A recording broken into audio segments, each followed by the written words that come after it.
Good afternoon. Good afternoon. Welcome to the Museum of the Albemarle today.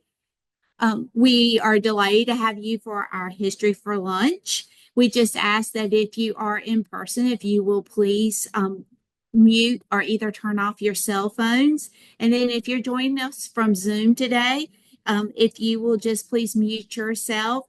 And then we'll also have time for a Q&A after our History for Lunch today. I would like to take a moment and thank the Friends of the Museum of the Albemarle for their continued support for our educational programs. And if you are interested in becoming a member or renewing your membership, you can pick an application up at the front desk. We do have a couple of events coming up that we would like for you to take note of. Of course, our History for Lunch, we have had to for our second History for Lunch for the month of April, we have had to push back 1 week. So the next History for Lunch will be Wednesday, April the 23rd at noon. This is due to some unforeseen circumstances. The guest speaker will be Sandy Stevenson, president of the Perquimans County Restoration Association. She will discuss the rebuilding of an early 1700s plank house on the campus of the new White House. So we do invite you for that. But we also have added a couple of other events outside of our History for Lunches. On Thursday, May the 1st at 6 p.m. here in the auditorium, we will have Dr. Sonny Kelly for the program, The Ongoing Fight for Freedom, Stories of North Carolina Black Veterans. So that will be at 6 p.m. on May the 1st. On Thursday, May the 8th, we will have music with Lucky 757. They are out of Portsmouth, Virginia. So this is to highlight the exhibit Where the Waves Break, Surfing in Northeastern North Carolina. And they sing songs such as Elvis Presley, Chuck Berry, Buddy Holly, Roy Orbison, Bobby Darin, Sam Cooke, The Drifters, Smokey Robertson, and many more. So that will be held in the auditorium on Thursday, May the 8th at 6 p.m. And of course, our first History for Lunch for May will be on May the 7th, and that will be by Mr. Scott Perry on Seth E. Perry and the 119th Infantry Regiment in World War I. So we do have a lot coming up. We are in the process of having our May through August program calendar printed, and that will be out, but we just wanted to give those few updates. Today, we welcome author LeVern Davis Parker, and she will discuss her book, Manteo during World War II and the Manteo Boat Company. So we welcome Ms. Davis Parker to the podium.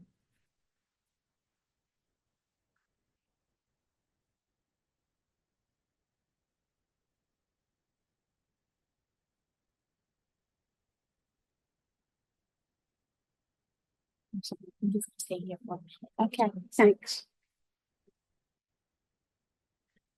I wish it wasn't so bright up here so I could see all of you, and I thank you very much for coming out today to join us. I also want to thank the Museum of the Albemarle for inviting me to come and present to you my second book, Manteo during World War II and Manteo Boat Building Company. To introduce you a little bit more to myself, I am a native of Manteo. I'm one of the few up until recently that was born in Manteo. I was educated in Dare County schools. When I graduated, I went to Campbell College, now Campbell University in Bowie's Creek, North Carolina. And I graduated with a Bachelor of Science degree in Social Studies with a teaching certificate for grades 7 through 12. I then went to Salisbury State University in Salisbury, Maryland, and I graduated from there with a Master of Arts in 20th Century History. I taught school on the eastern shore of Maryland in Salisbury for about 16 and a half years. And then the remainder of my teaching career, I spent here in Elizabeth City and in Manteo with the College of the Albemarle. I taught history and geography. And after I retired, I decided to write a book. But it's because I was being pestered by my nieces and nephews with family questions, and they wanted answers. So my first attempt at writing was my family's history, a history of boat building, a history of 6 generations of boat builders in Dare County.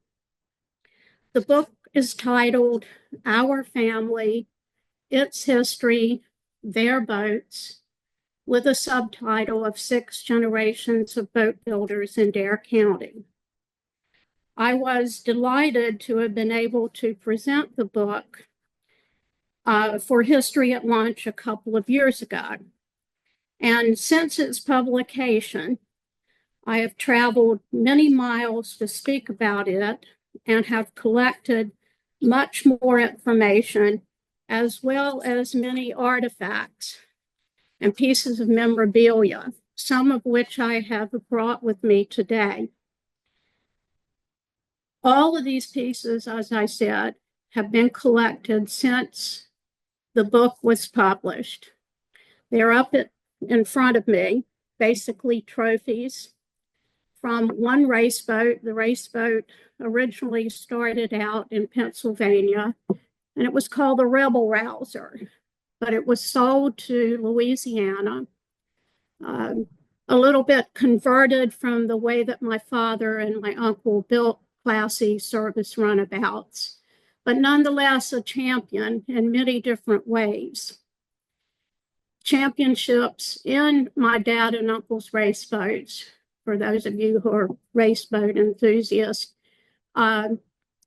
they held international, national, and local championships from the 1930s through 1970s.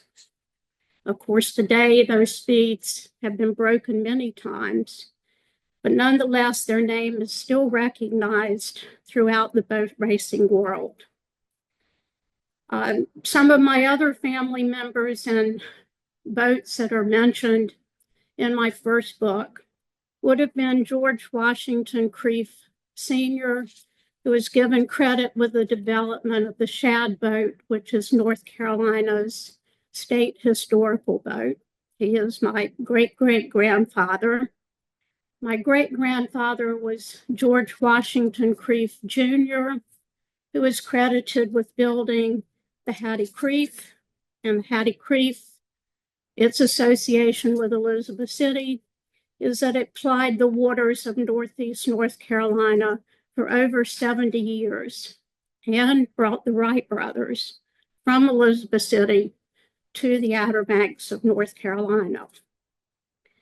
My great uncle was interested more in machinery and in motors than he was in building boats. So his 2 race boats, the Manteo I and the Manteo II, were built by Ventnor Boat Works out of New Jersey and raced in Manteo. They were hydroplanes, and they held international, national, and local championships also. My father and my uncle, Vernon Davis and Ralph Davis, built Class E service runabouts, as well as other little runabouts, from the 1930s through 1960.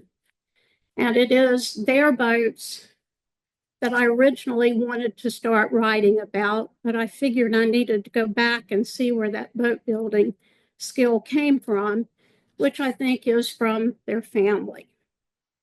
And then my cousin, my first cousin, was, I should say, Buddy Davis. Buddy is associated with the Carolina Flair, and particularly pushing the Carolina Flare into the international marketplace. So boats have always been a part of my life. But often people ask me, why Manteo Boat Building Company? Why that particular part of history? And my answer is, if you were to walk down any street in Manteo today, and you were to ask the locals about World War II in their town and about the part that the town played in building boats during the war, most people could not answer your question. Our local history is generally not being preserved. But here in Elizabeth City, at the Museum of the Albemarle, history is being preserved. And at the same time, they are educating us on our local history. So I want you to remember as well that we all have a story, and that story needs to be remembered. It needs to be preserved. So who better to preserve it than us? Because again, it is our story. The writing process for me is not that difficult. I like the research. I like to dig. And so writing down the information and preserving it that way is pretty easy. But when it comes to publishing the book, and particularly finding pictures for the book, to me, they're more difficult. Because with the pictures, you have to start early. And you need to remember when you start talking to people about collecting pictures that promises made are not always promises kept. Or you might see the picture 3 or 4 years later, or maybe even after you've published the book. But nonetheless, they're important. And I think you can see that in both of the books that I've written. So I like to gather the information. I like the stories, so I love interviewing people. Besides that, those people fill me in on my local history, some of which I'm not familiar with. So this has been good for me in that way. I'm kind of an impatient person, so the printing process and the publishing process is way too long and drawn out for me. But eventually, if you have enough patience, the book will be published. And you can publish in many different ways.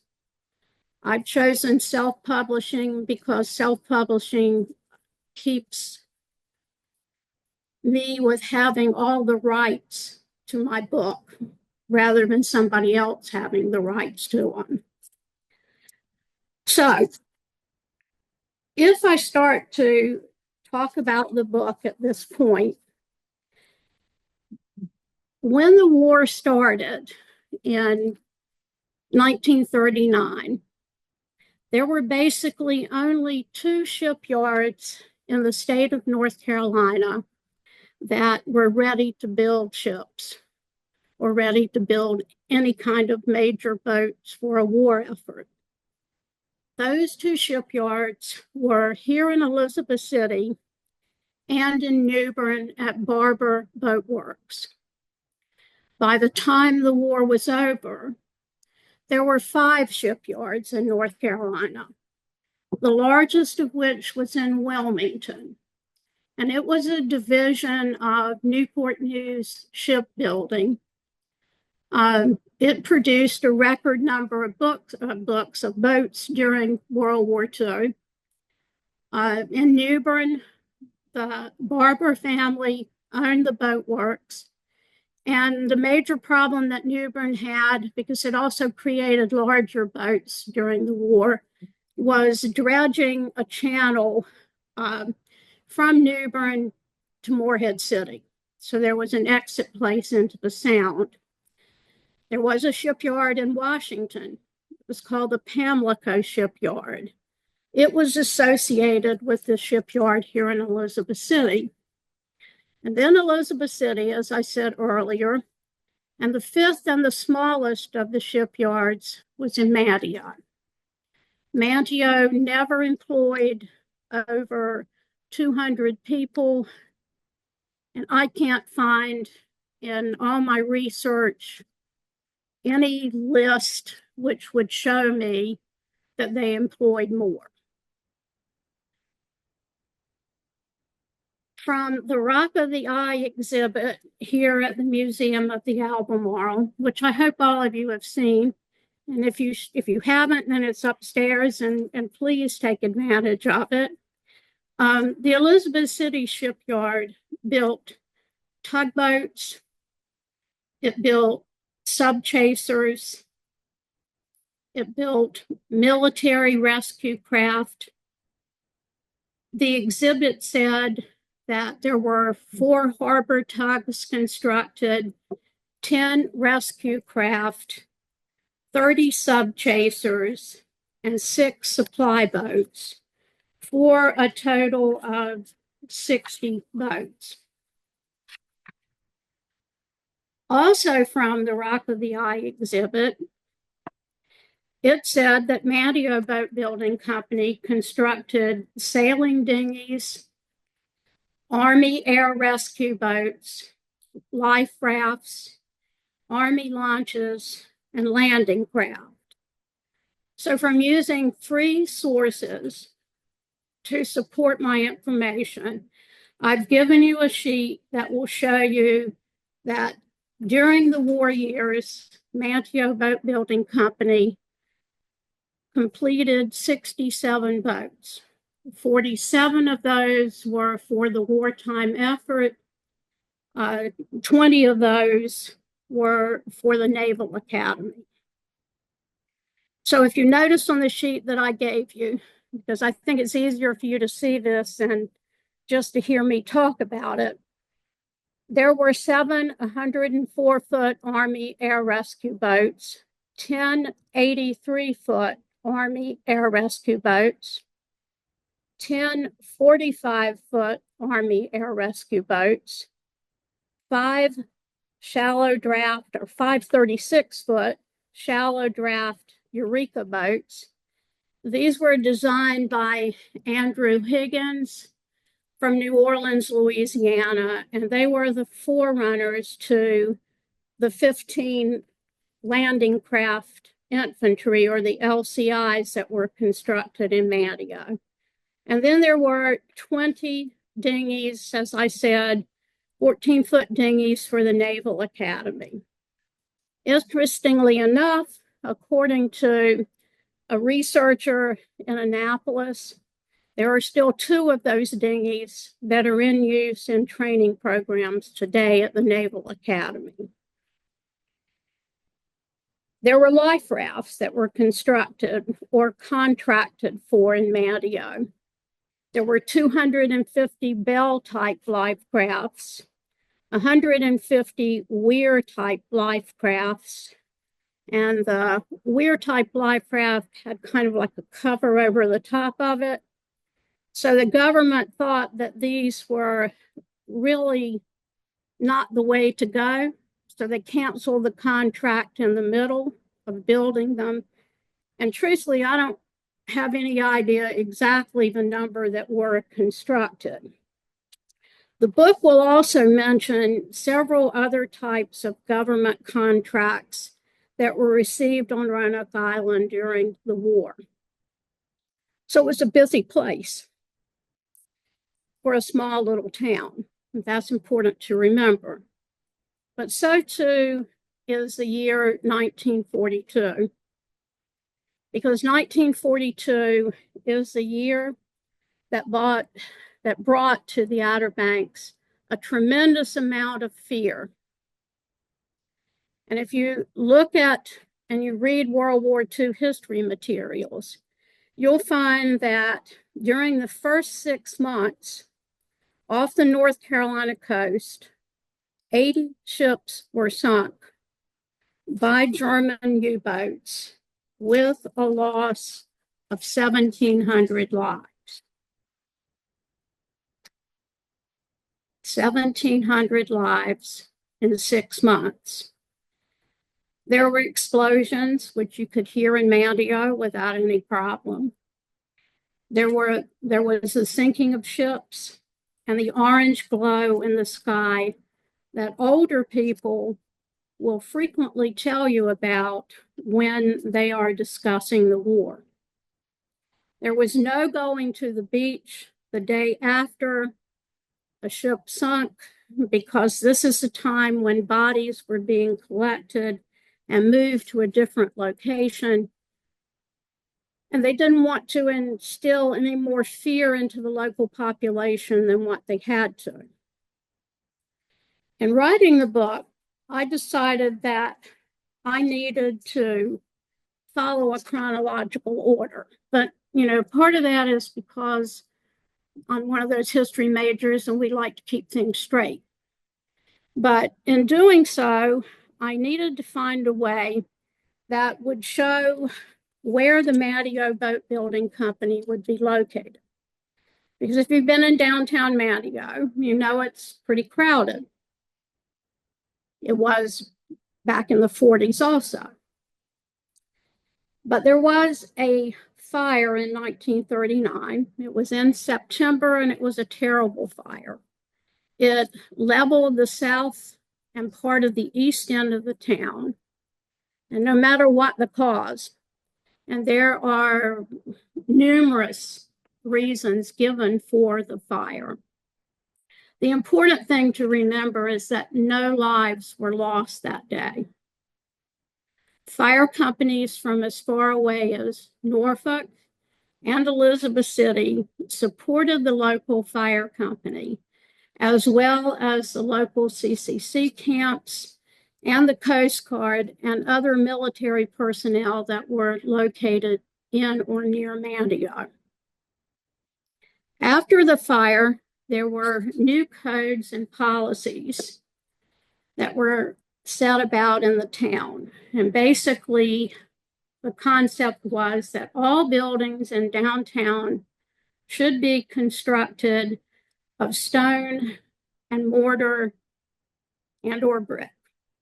So if you go into downtown Manteo today and you look at the buildings there that are brick and mortar, then basically you will be able to pick out some of the buildings that were constructed during the 1940s.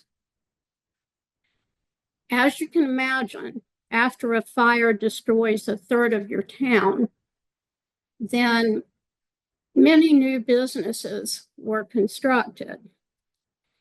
An Elizabeth City man who was born in Perquimans County, his name was L.B. Lord Byron Perry, was very involved in the construction of many buildings in Manteo, such as the new post office and the Virginia Dare Transportation Company.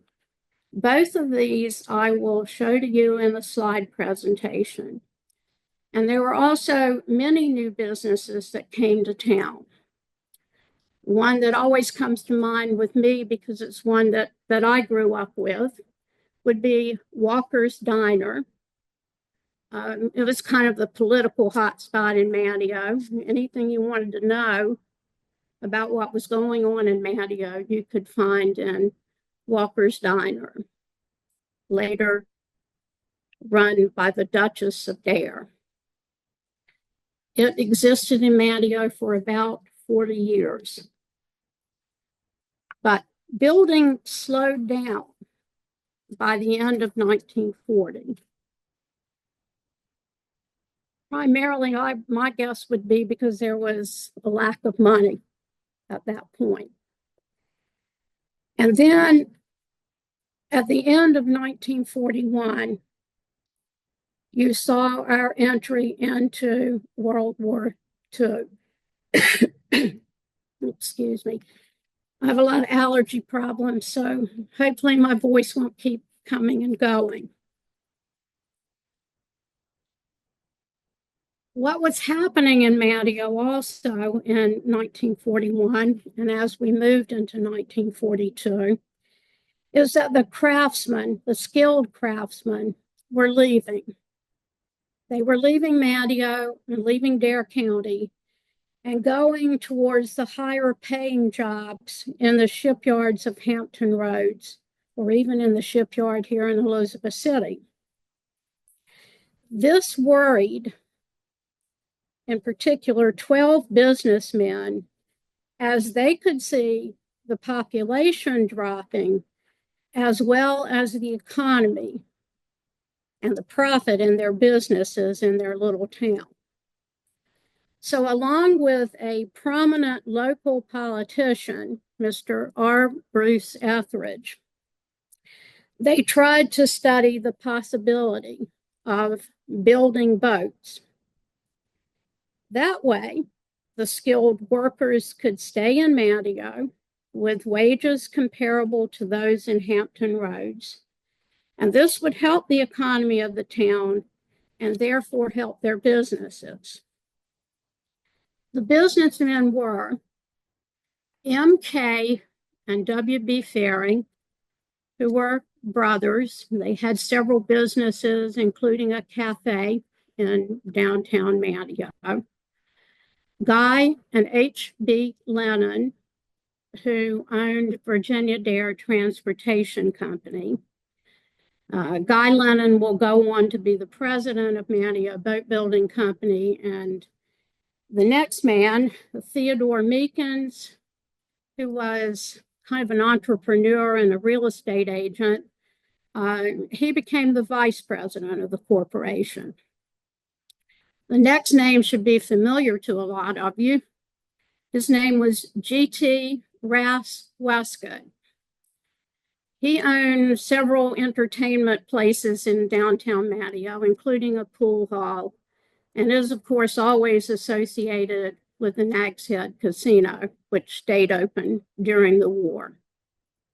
Alva H. Ward Sr. was a treasurer of the company.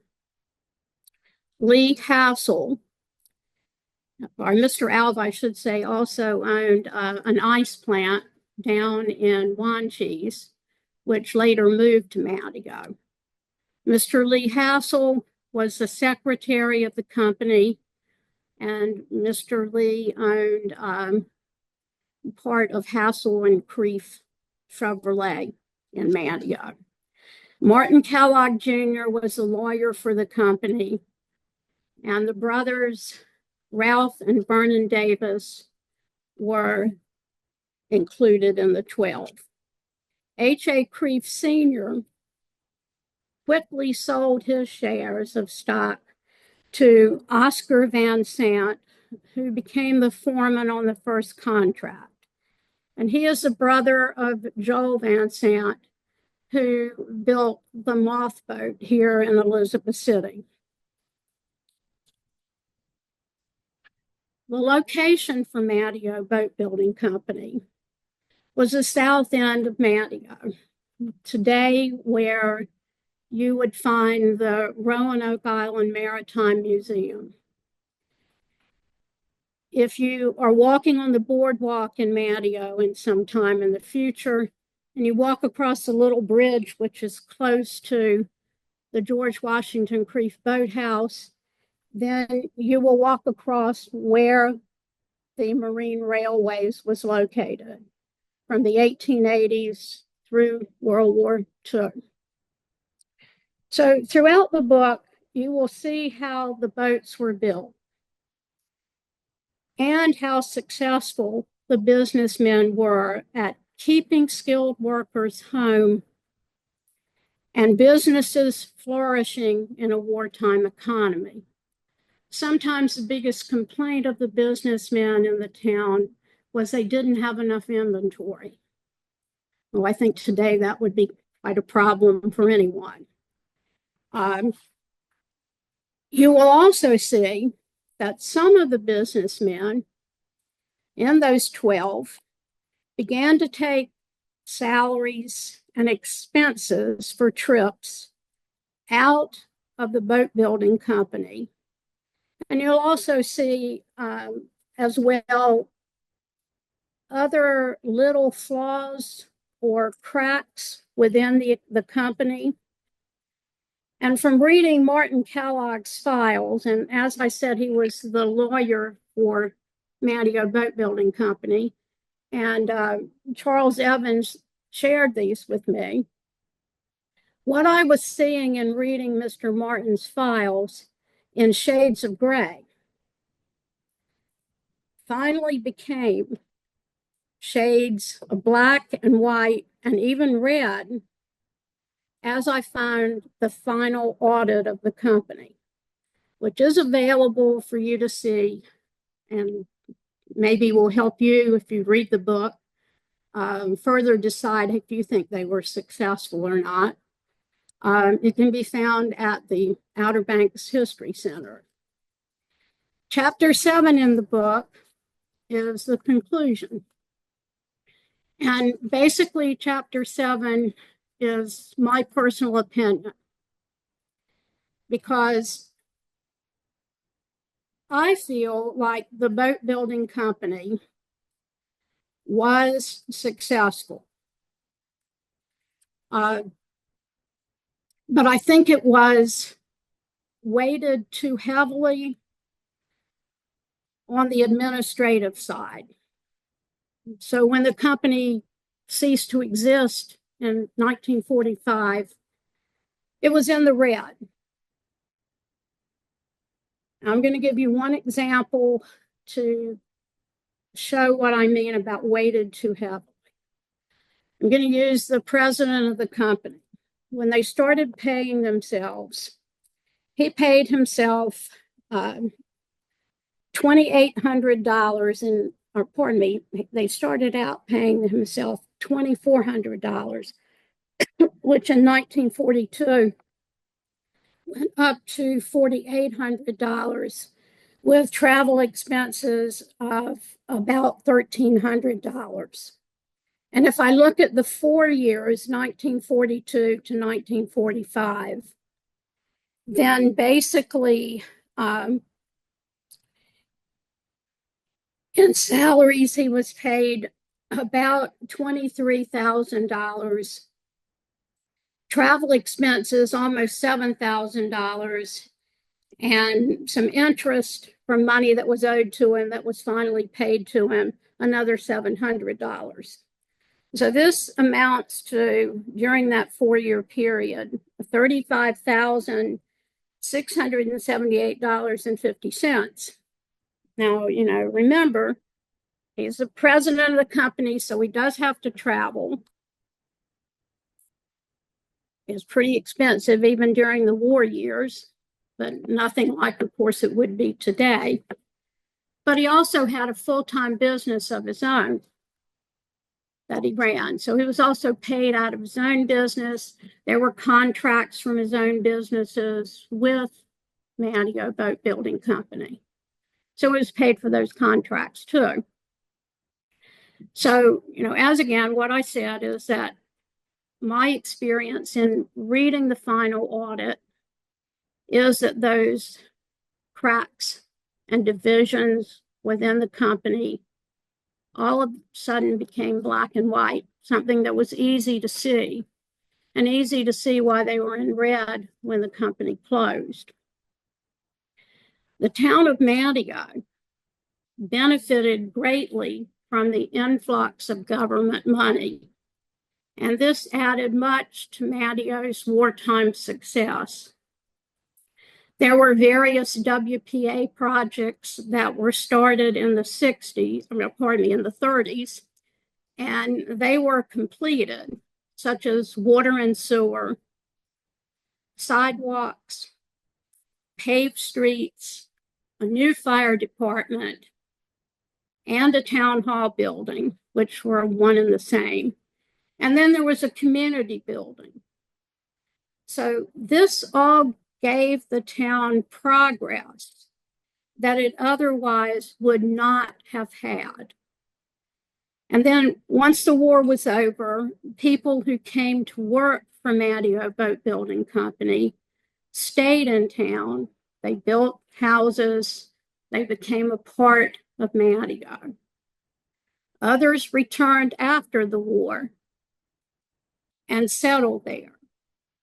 Even though it's not the focus of my book, the airport, which was started during World War II with the Civil Air Patrol, grew into the modern facility that it is today. All roads and bridge improvements helped lead to the growth of Dare County. And our beach villages soon became towns with increased year-round population and increased tourism. So I think that for the town of Manteo and for the war effort, Manteo Boat Building Company was extremely important. And I feel like it's a part of Manteo's history that should not be forgotten, a very small part. So I hope when you go to Manteo, you'll think about some of the things that I've said to you. And I think probably I've talked enough. I know my voice thinks I have. So I'm going to show you some slides that go along with the book. Cover of the book, developed primarily for marketing to get across the idea that it appeals to at least 3 groups of people. Those people who love to read about Manteo, and that seems to be many of the people that have moved into Manteo recently. They seem to have a love affair with it. World War II always has a love affair, or it seems to at the present time. And then Manteo Boat Building Company in smaller letters, because basically not many people know about it. But using the first boat that was built at Manteo Boat Building Company for the war effort, on the cover hopefully will make people think, could a boat that size actually be built and sail out of Manteo Shallowback Bay? And the answer to that is yes, not sail out, but motor out, I guess I should say. So this is the P-71, the first wartime boat. And unbeknownst to me until I wrote this book was actually, or this boat was actually christened by my older sister, but nobody in my family thought to tell me that. I read it in the newspaper. I told you that I like to put things in chronological order.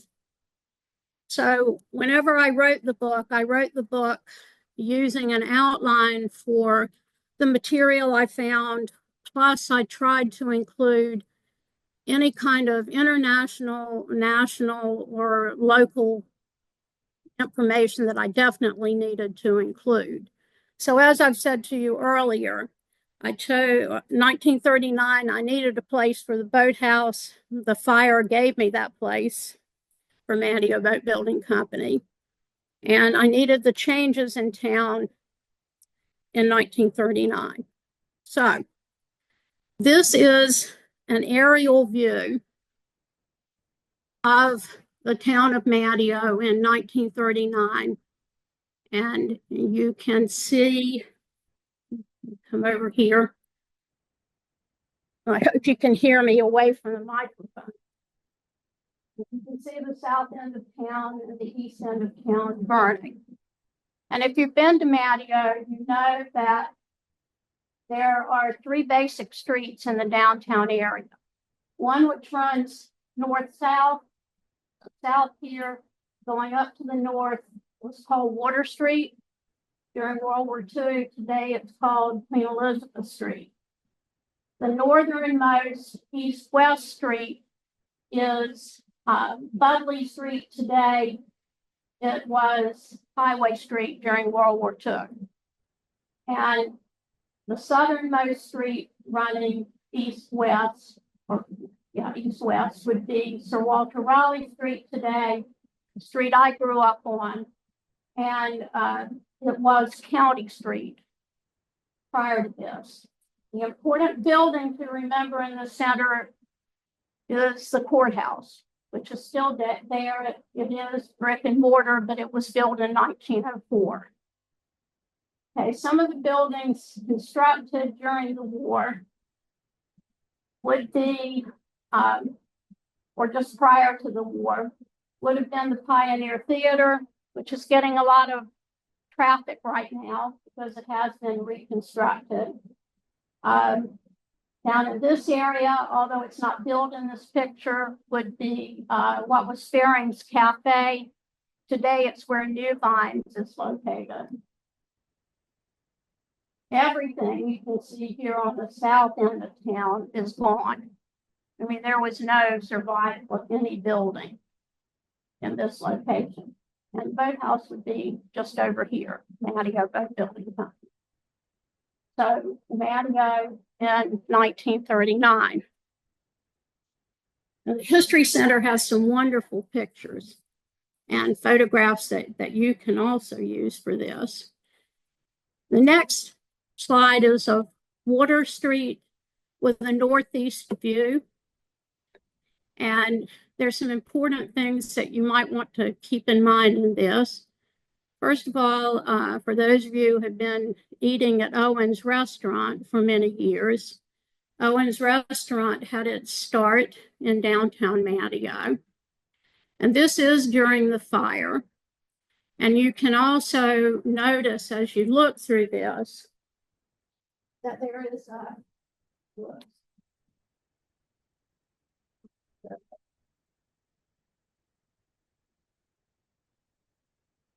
over here, this truck is picking up merchandise that was taken out of the buildings that were on fire, and it was taken out to about where the parking lot is at COA today, the new COA in Manteo. And you can see they probably didn't have room for the safe. This is one of my favorite pictures from the fire because I like what it shows in it. Owen's Cafe later became Owen's Restaurant. On the waterfront in Manteo were a series of fish houses, and there was also a transportation company, Virginia Dare Transportation Company. And remember, it's Manteo where the fishing industry is in the 1930s and 1940s. It's not Wanchese. That comes later.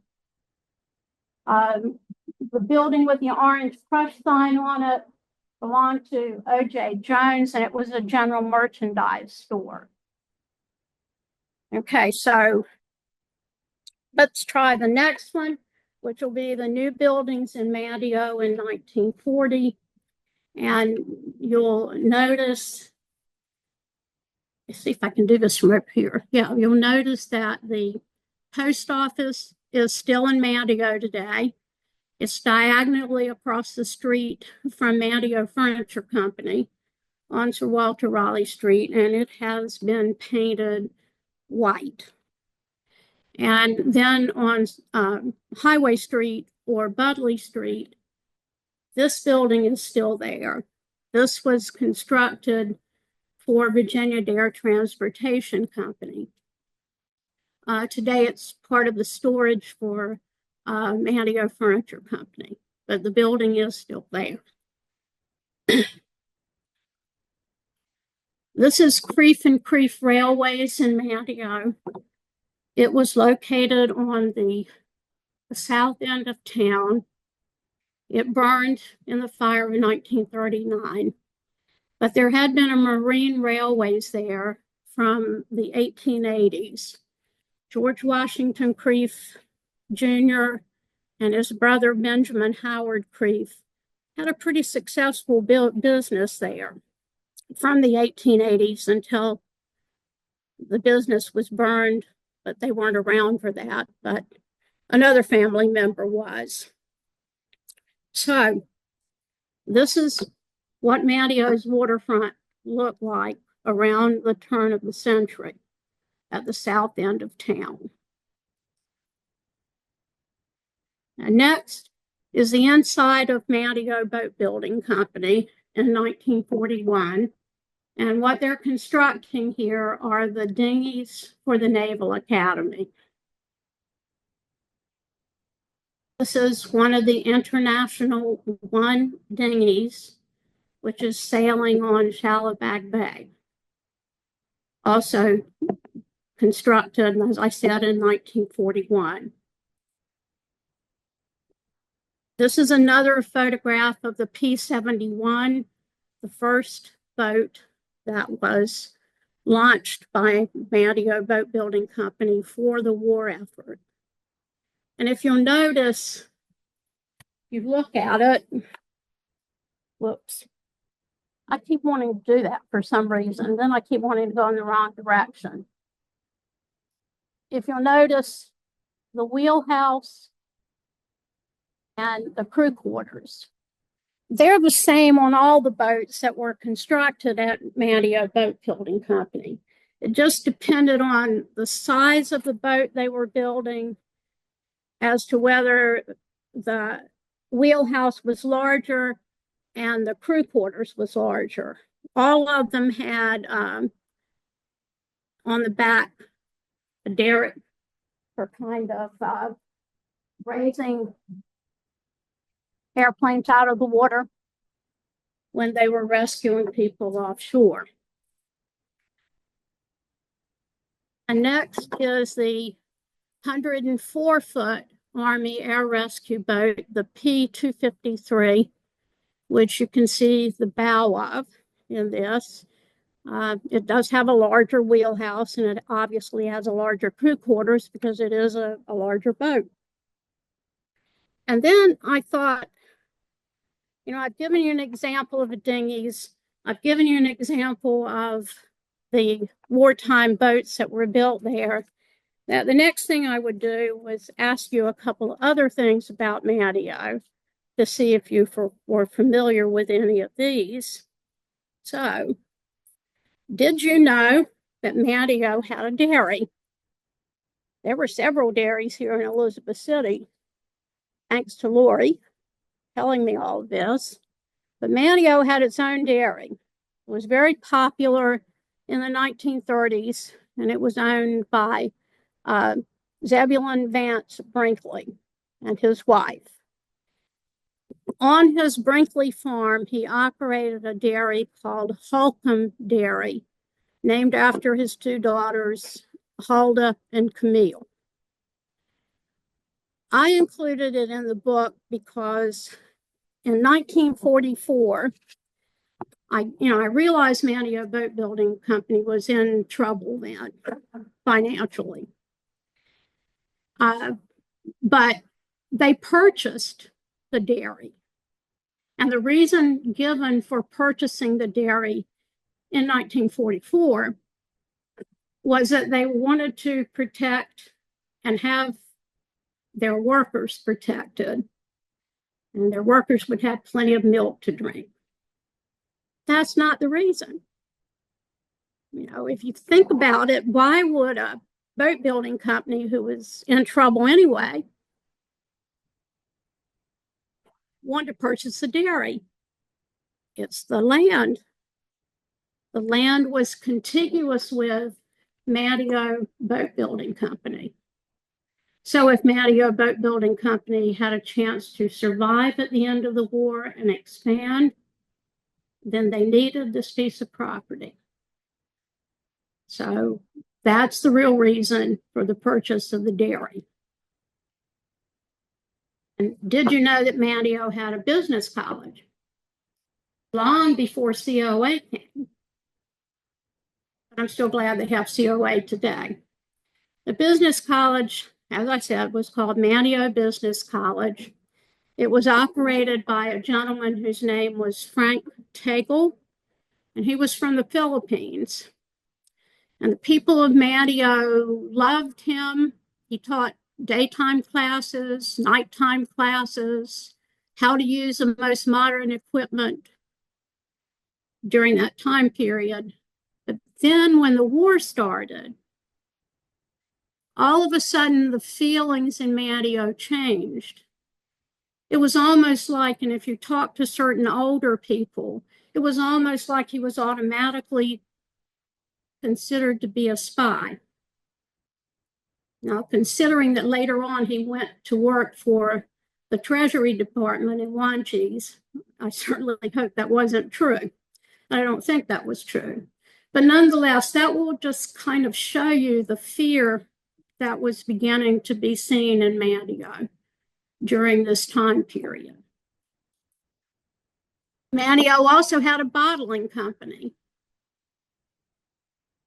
It was operated by Mr. John Farabee, who was also probably Manteo's premier house mover. And it was famous for its Orange Crush, its Pepsi Cola, its 7-Up, its New Grape. But all the older people that I talked to said the best soda that he made was a chocolate drink. And you can also see that he distributed beer and ale. As far as I know, that was not made in Manteo, but it was distributed in Manteo during this time period. Manteo also had its own special toyland, something I grew up with because it was in my grandfather's store and later my father and uncle's store. It existed from the 1930s to the mid-1960s. It was only open from Thanksgiving through Christmas. But we had our own wish book also. And the wish book went out the 1st of November. Also, the doll that you can see in the slide was bought in New York by my grandfather, and it was an automated doll. She had a perfume bottle in one hand and a handkerchief in the other. Once you wound her up and she started playing her little musical tune, then she would take that perfume bottle and bring it up. She'd turn it over and empty it on the handkerchief. And then the next hand would come up so that the perfume could be smelled. So for all little girls, there's not anyone in Manteo that from the 1960s backwards that will not tell you about this doll. So we had our own toyland. We had our own wish book. Not the same as what you would find, obviously, in the Sears wish book, but nonetheless, it was there. So a few little things about Manteo that I thought might be of some interest to you today. And then there's one other thing I'd like to mention, and then I'm going to stop, I promise, and give you a couple of minutes for questions. But when I was writing the book, I decided to add some appendices because I dedicated the book to the employees of Manteo Boat Building Company, of which, as far as I know, there are none that are still living today, but their families are still there. I also decided to do, and I tried to find pictures of many of the people who worked there. I also decided to make a list of those men who lost their lives during World War II from Dare County, and there were 17 of them. And then the third appendix has to do with the number of boats and the sizes and when they were constructed in Manteo. But the second appendix is one that became very important to me because when I read that list of those men that died in World War II, I thought that's all it is. It's just a list and it means nothing to anyone. So I tried to go through many different sources to find pictures of these 17 men, of which I think I was pretty successful with most of them. And I tried to write a biographical sketch of each one of them, where they came from in the county, what theater they served in during the war, where they died, and many of them never came home. And I think this is probably my favorite part of the book because it was interesting to me to do. It was extremely informative, and it was also very humbling because it is those 17 men that have allowed not only me, but all of you to have the lives that we've had today as a result of their giving their lives for us. So to me, that's my favorite section of the book. I hope if you buy one, you'll take a look at it. So now I'll quit talking, although my husband's not raised his hand yet. So he says I talk all the time anyway. But I guess I would like to see if you have any questions. Yes. The girls are, let me get this little pointer thing again. This is Aycock Brown's daughter, Stormy Gale. And then this is my first cousin, Ann Davis Creef, who lives in Manteo. And we're the only two of our generation left. Okay. I tried on all the pictures in the book to include the names of all the people that I could find. So again, I'd like for you to take a look at the trophies that I brought home since I wrote the first book. I'm getting ready to go back to Louisiana in a couple of days. I'm going for a ride in one of my dad and uncle's race boats. And I'm hoping Charles is going to turn loose of some trophies and let me bring them home with me to use for my books. And hopefully someday they'll either come to the Museum of the Albemarle or maybe Manteo will build a maritime museum. We'll see. So, like I said, if you have any more questions, I'd be glad to answer them. Any questions from online? Yes. I'm going to come out here because of the big glare. Yes. Yeah, were the engines for the boats built in Manteo or were they purchased and brought to Manteo? Most of them were purchased and brought to Manteo, but there was a separate company called D.F. Gordon, and he did most of the exhaust work on the engines, and any part that had to be replaced, he also worked on. Yes. Do you know any of the boats still in existence? There are a couple of them that are still in existence. The one that I found the most information on is out on the West Coast near Tacoma, Washington. There are a couple of them still in existence. There's some of the sub chasers that were built here in Elizabeth City, which are also still in existence.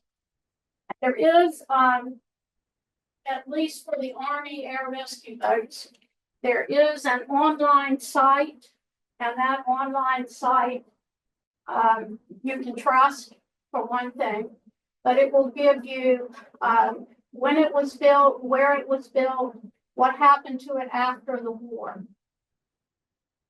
And the site is kept pretty up to date. So it's a good source to use. Anyone else? Yes. You mentioned shad boats. Were there very many of those made? I'm sorry. You mentioned shad boats. Were shad fishing? There were shad boats that were made everywhere. Up and down the sounds of North Carolina. Sometimes given different names in the shad boat, but still pretty similar to it. And I'm not a shad boat expert, but I have a really good friend who lives in Edenton, and if you know Earl Willis, he can tell you more about shad boats than I could even think about. Yes. I know that there are a lot of tillets down at the beach. Were there any tillets that work at the Manteo? Yes, there were. All right, so these are guys that I brought home with me from Louisiana, because once the Class C service runabout quit running on the East Coast, They were sold into New Orleans. And this is from this particular boat. This boat was modified from the classy service that my dad and uncle built, because if you're familiar with those, the stern of the boat has a sloping area on either side of it. This boat has a chopped off stern, but nonetheless, it is one of their boats, just kind of remodeled, refurbished as it moved south. President's Cup Regatta in Washington, D.C. was a very famous regatta for all types of boats. And then these two trophies came out of Louisiana. I guess I'm through with this. Online questions? Any more questions? Thank you for coming out.